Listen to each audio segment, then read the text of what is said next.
Yababa! Yababa! Yababa! Yababa! Yababa! Ipheteni ushi! Kusiphosi kamanene ukuthi nathi sidinge indlela yokutshintsha amashift abantu bafike ngendlela yokuphila. Kodwa ukuthi uphosele umdlalo phakathi la yathi fatha sanibonani sinanzelele indaba ezinto wena wendlovu uthe ngo-2024 sahlela esathi economic blueprint yesizwe i-5-year blueprint ephela ngo-2029. So siza lapha namhlanje we are actually in the middle of i-review ye-blueprint leyo. Ngakho sizakini mahlabezulu ukuthi sizocela yo-input into i-blueprint yesizwe, our economic blueprint yesizwe, ukuthi sitshone ukuthi lina what do you want, ukuthi siphathisaneni kanjani. Kodwa thina besikhalele inhlelo ezine kakhulu, inhlelo ezine. Uhlelo lokuqala besikhalele ipentsheni. Sicabangani ngamapentsheni? Sincedisana njani kumapentsheni? Okwesibili ngama-medical aid. Sinawo na siwabona njani ama-medical aid? Singaphathisana njani kuma-medical aid? Okwesithathu ngama-skills, imisebenzi lokho esikwanisa ukuthi sinjani sikwenze. Sifuna ukuphathiseka kanjani kulokho esikwenzayo thina. Mhlawumbe ufuna ukufunda uyefika phambili uyoqeqesha, how do you want to be assisted? Okwesine amabhizinisi, how do we want to be assisted kumabhizinisi? Sifuna i-market, sifuna i-funding, sifuna i-business development. So we are consulting in Mahlabezulu ukuthi please send us an email of what your views are wena njengomuntu, ukuthi wena ubona ngani isizwe singaya phambili kanjani, number one, or if you've got a specific situation. Sahlangana ke manje namhlanje ubutho lezinkanyezi. Kwaba kuhle kakhulu. Asitholanga ithuba ngemva ukuthi sihlangane ngelanga leliyana salifisa ukuthi sihlangana ngalo, ukuthi sikhumbule ukuthi hayi sesidlule umnyaka. Kodwa isimangaliso lesi ukuthi namhlanje sikhona njengebutho lezinkanyezi khonapha eNdlala. Kodwa bafowethu mbonani ngelanga siziqoqa khonale emuva sasikhuluma izifiso zethu ukuthi kungaba kanjani sivuse ibutho eNdlala, kungaba kanjani sibambe lokhu lalokhu eNdlala. Sacela okuningi, sakhuluma okuningi. 1 year down the road sokuhlangane okuningi. Selidume umhlaba wonke. uSomandla phezulu wakwenza khonokho ukuthi hayi lidume nje umhlaba wonke.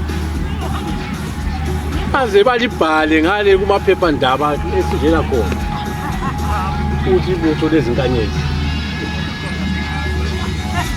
Abanye bebala khatshana khonale asathi hayi ibutho lelo lichitha ilanga. Kanti yini lila? Imbono yenu yiyo ichitha ilanga.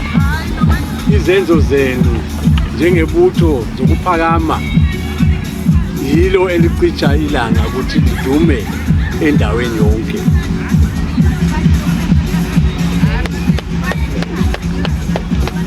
Sihambile kwaZulu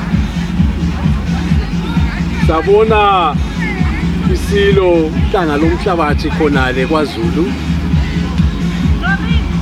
samnikeza izithombe zenu butho lezinkanyezi ukuthi Mageba nanti butho eliqhamuka kumzilikazi, ibutho elikabulelani eliphetshiya khona elimela wena Zulu phakathi kwesikhumbuzo senkosi ukaMpande. Sathi Zulu uthini ngakho khonokho? uZulu kukhona ezaphendula, kodwa baphendulile ngomlomo ukuthi liyasiqeda amalawulo. Uthi ukuthi likhona khonale laphakama lamela uZulu engeke. Sathi bhekanini isithombe nasi, lenza umsebenzi omuhle kakhulu ngoba siyakwazi ukuthi lidonsa ngejogwe elibanzi emagomeni lamakhosikazi nezingane. Wena usebenza amashift, unkosikazi usebenza amashift, sesibutha ngendlela ebanzi, hathi ukuthi amaqhawe kuphela kodwa nase sikhangela impilo zabantu zonke emagumeni, noma yimsebenzi, noma yini, noma kulokuxokozela emagumeni, noma ngabantwana, noma kunzima ngaphi kwesinye isikhathi, noma ngamaphepha, noma okuningi okudinga ukuthi sisizane ngakho, sokuwela khona labo baba. Indaba yethu sizayelula, kade sihlafuna kancane lo mdidiyeli lapha, naye embonisa lapha nalapha. Kodwa thina sicela nje ukuthi hayi liqhubeke ngendlela leyo, kodwa libuthe kakhulu futhi, ngoba umsebenzi esiwuthiye ngale ezansi udinga ukuthi sibe yinhlabathi yabantu. Indlandi kade sikhangela mhlawumbe abakithi kose 350 to 450,000 bala, so silomsebenzi obanzi. But njobe ngikhulumile kumdidiyeli abanye ngisithi kuzathutha ukuthi yini madoda elihamba phambili ngasikhuluma ngesizwe sakithi.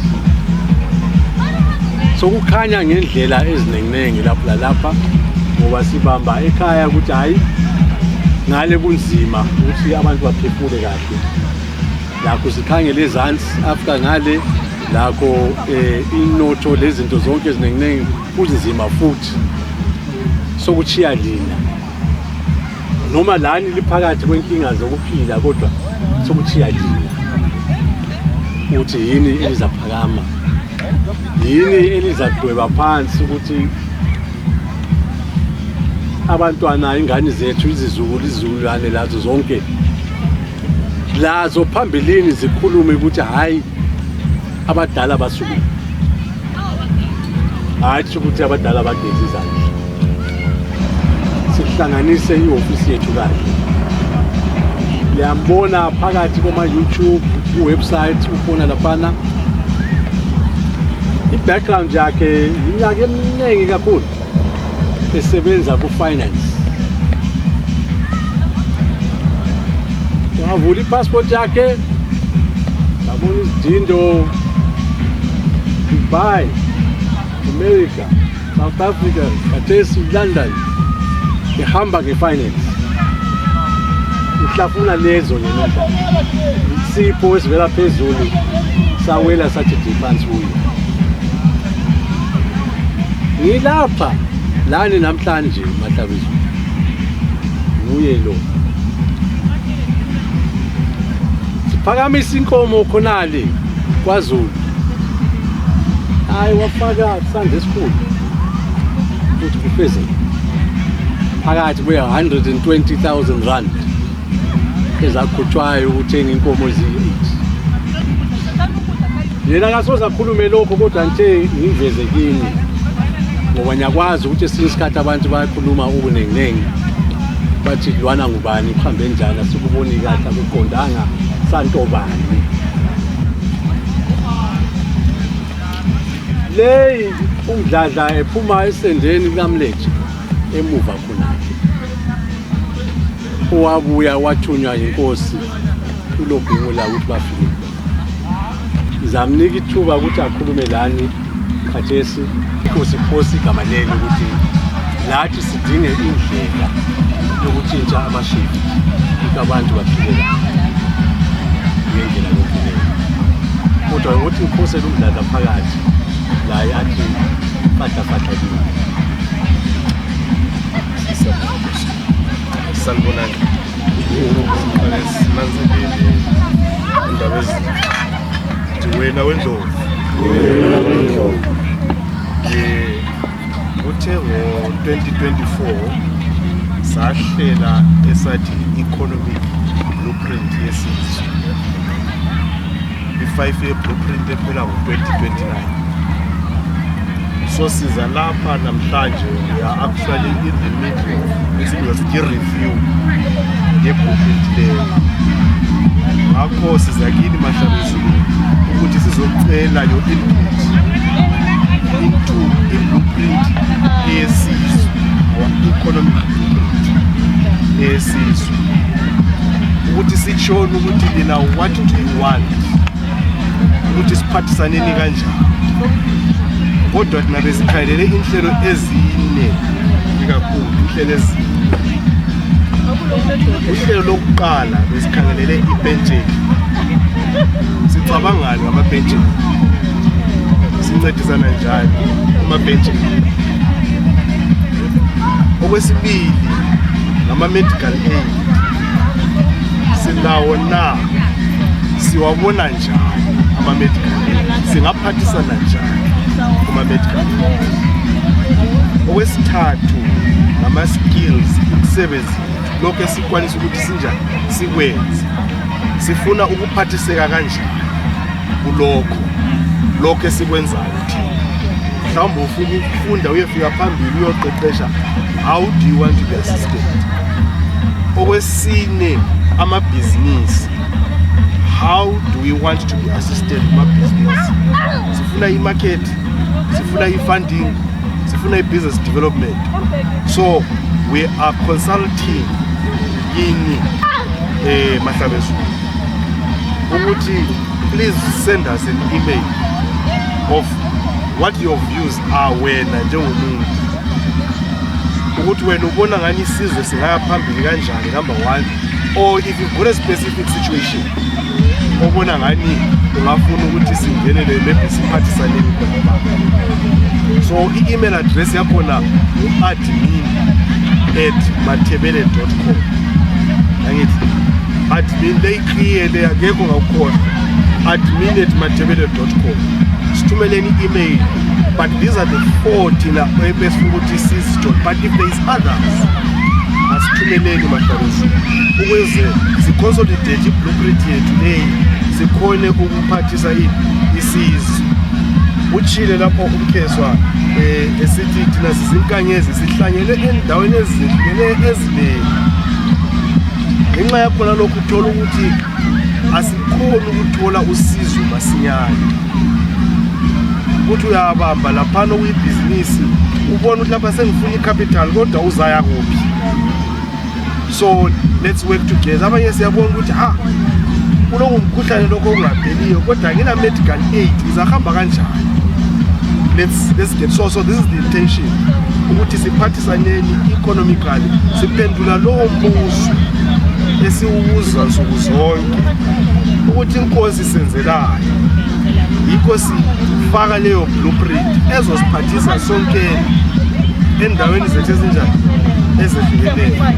Okunye sizakufaka laphana umkheswa esekhuluma labo mama sebekhona, kodwa yikho ebengithe mkheswa kwethule ukuthi sizoconsult ngento lezi ezinjani ezine badala. pension, medical aid, skills, and business. How can we be assisted? If you've got ideas, posted email admin@matebele.com. Sibone ukuthi sincedisana njani njengesizwe. Siyabonga. Hayi inkulumo eziningi kakhulu ezigcwele okuningi kakhulu phakathi kwazo. Kodwa ngiyathemba sesiqhubeka phambili la nizabona nje ukuthi hayi iofisi yenkosi ngale eGoli isile structure esithize ezasiza kakhulu ukuthi sisebenze kanjani. Lakho ezathinta lani utho lezinkanyezi. Awami amagama awuqina ngapha ukubonga kina lonke ukuregister ukuvula not just one bank account kodwa ama bank accounts ayi-2.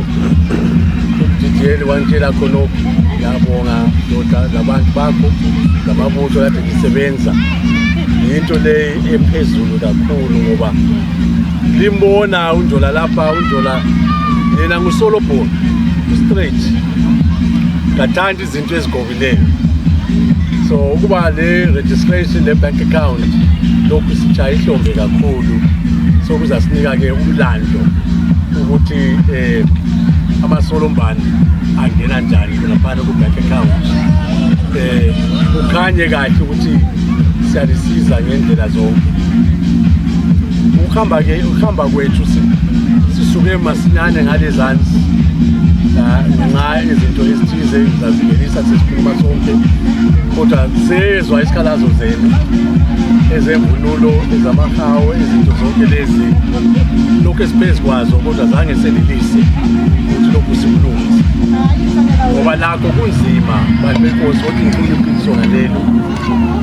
Kade ngingale eNongoma kwaZulu nami ngidinga amahawu amakhulu. Khuluma lo mntwana ophuma esigodlweni kulafana eNongoma. Umntwana wathi hey Nkosi usubuza into enzima amahawu ngawuthola ngaphi. Yikho ke sikhuluma ngalelo ukuthi lona imvunulo yonke inzima ukutholakala khona. Kuyabe kudinga ukuthi lathi siphathaze kahle ukuthi sihlanganise ngendlela eqondileyo. Kodwa ngenxa yezinto kade lizenza ukuhamba ngale eDevon ngale eWales and then ngapha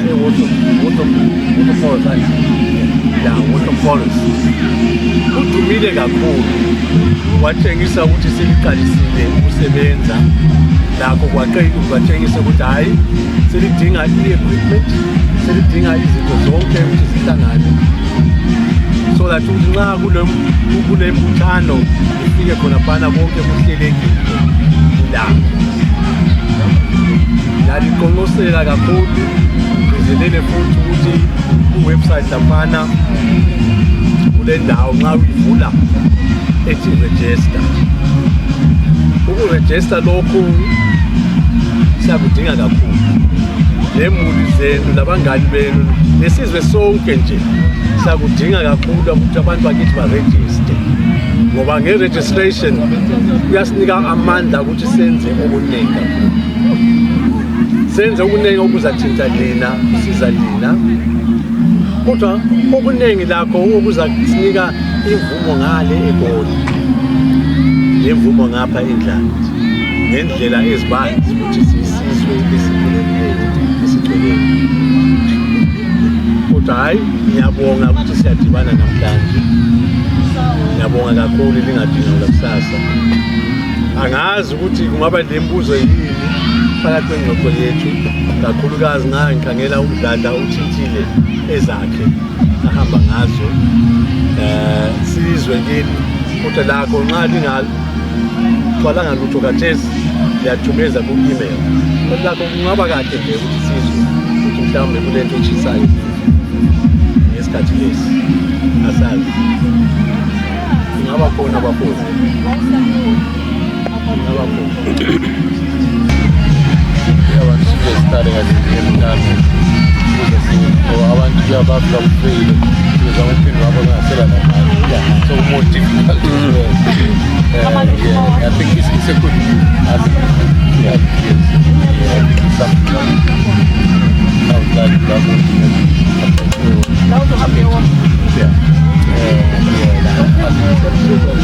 maybe it's more I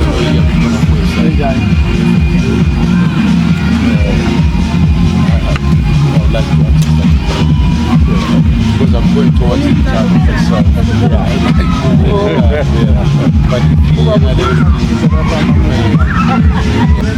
But anyway, how do you treat the pension funds in the UK? It's different to how they're treated in Dubai, how they're treated in South Africa. So, but we will come up with a mechanism that allows it. But until the day the biggest mistake that people really enter the retirement package, then you relocate home. I call a project. 2 years down the line, money is gone and the project has failed.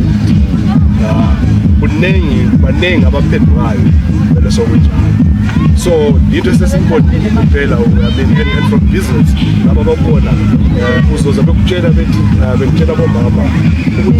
business model in the first 2 years is a minimum 3 times.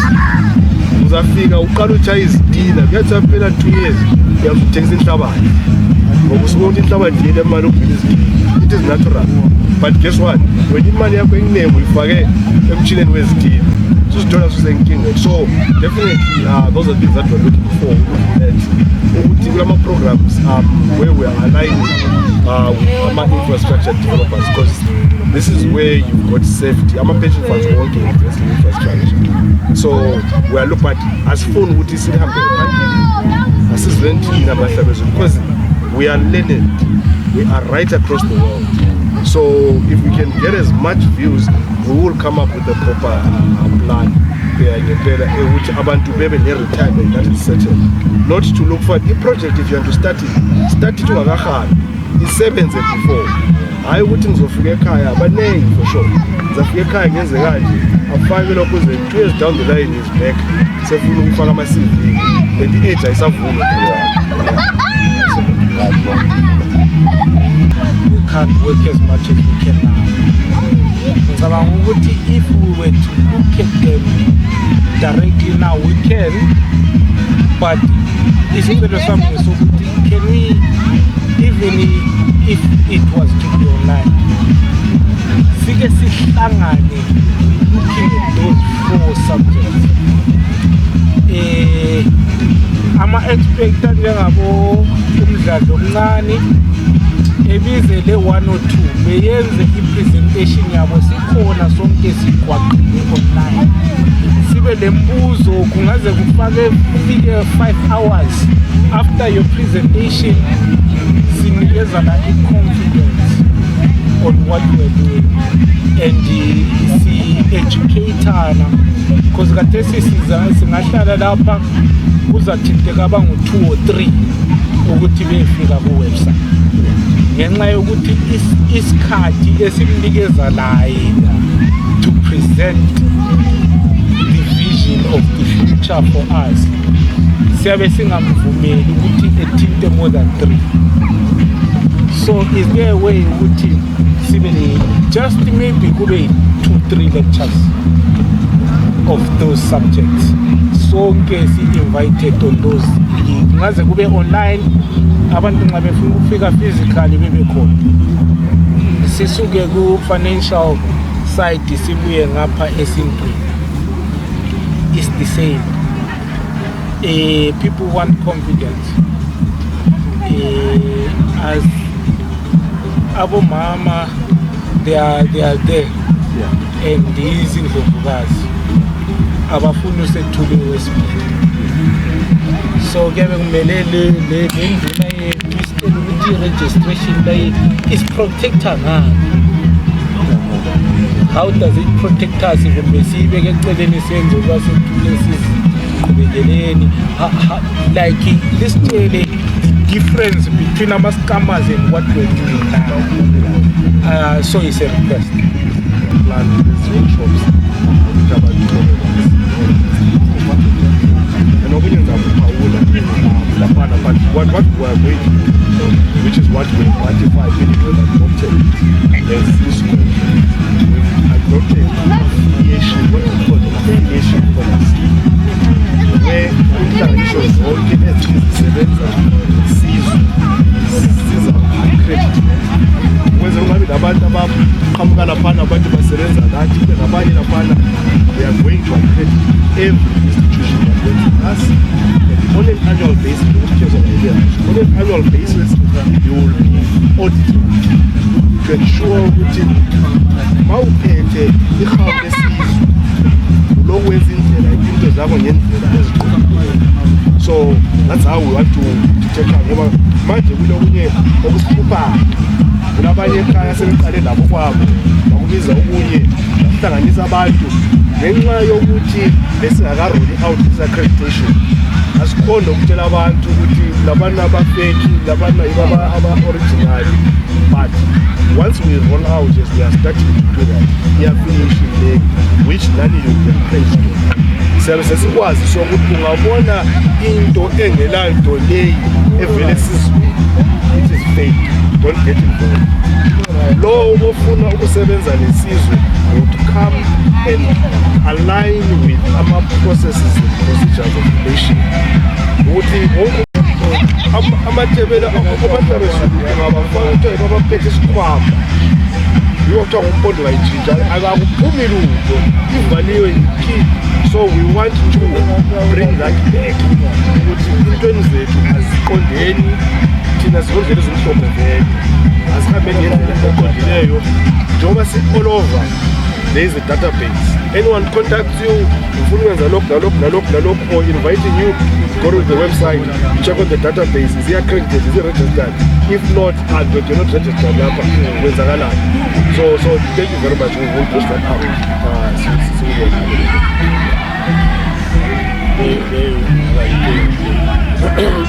Ukugqizelela nje okwekade kukholiwe kade sikhoka lapha nomdidiyeli laphana ukuthi kuzadingakala ukuthi mhlawumbe sidobhe abantu abathize ngale ezansi khonale sidobhe walethu abantu abalwazi khonale eSwatini bekwazulu bekwandebele lapho khonale kuthi ezithinta izinto zokubumba amabutho ukuthi bafike lapha abasibuke lapho basihlanganise lapho kodwa lapho ukuthi mhlawumbe nxa sikhoma sivuma abanye benu sibaposte khonale bafike khonale labo babone ukuthi senze kanjani ngendaba leyo.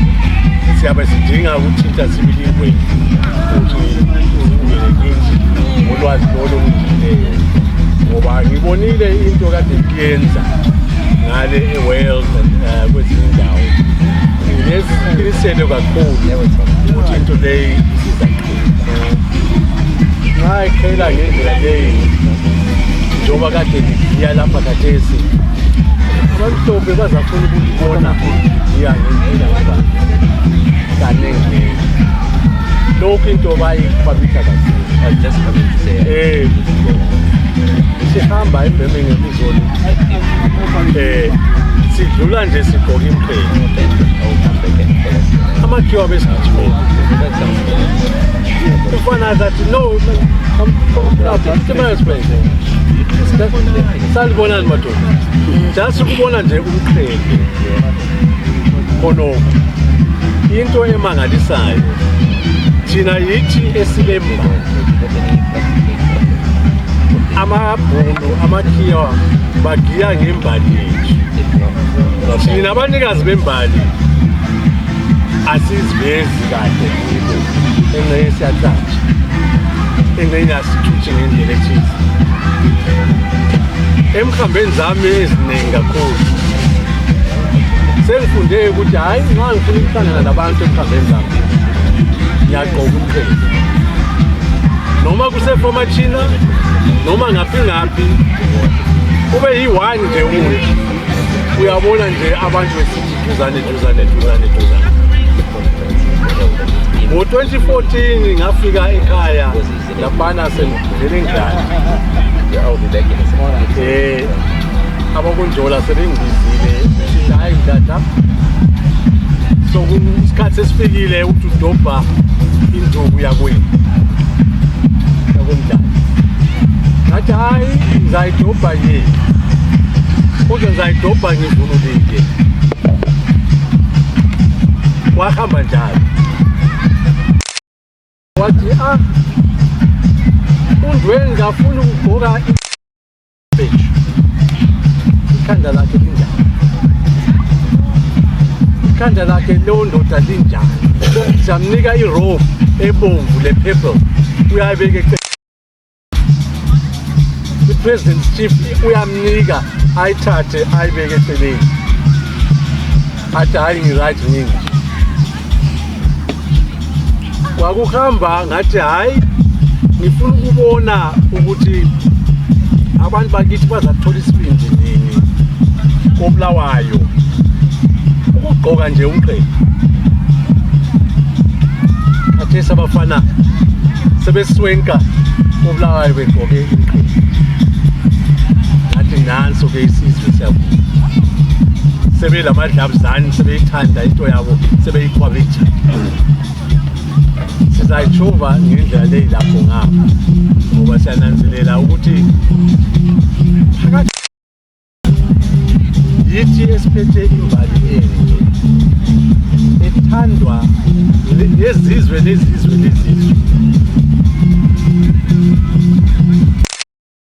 Kwangoni umuntu omdala engakakhothami uphezeni, ngabona isizwe esiqine sala, amabutho abo begqoke amajomo avela kumamayini, babopha amahlwayi ayinsimbi. Nxa bethaya phansi kungathi umhlaba uyajilika ngokuthaya kwabo, kodwa beziqhenye njengesizwe lathi sifuna khona. Kodwa hayi bakwethu, ngothi ngibe khonapho ngingadlulisi isikhathi silethe okunye kini lani.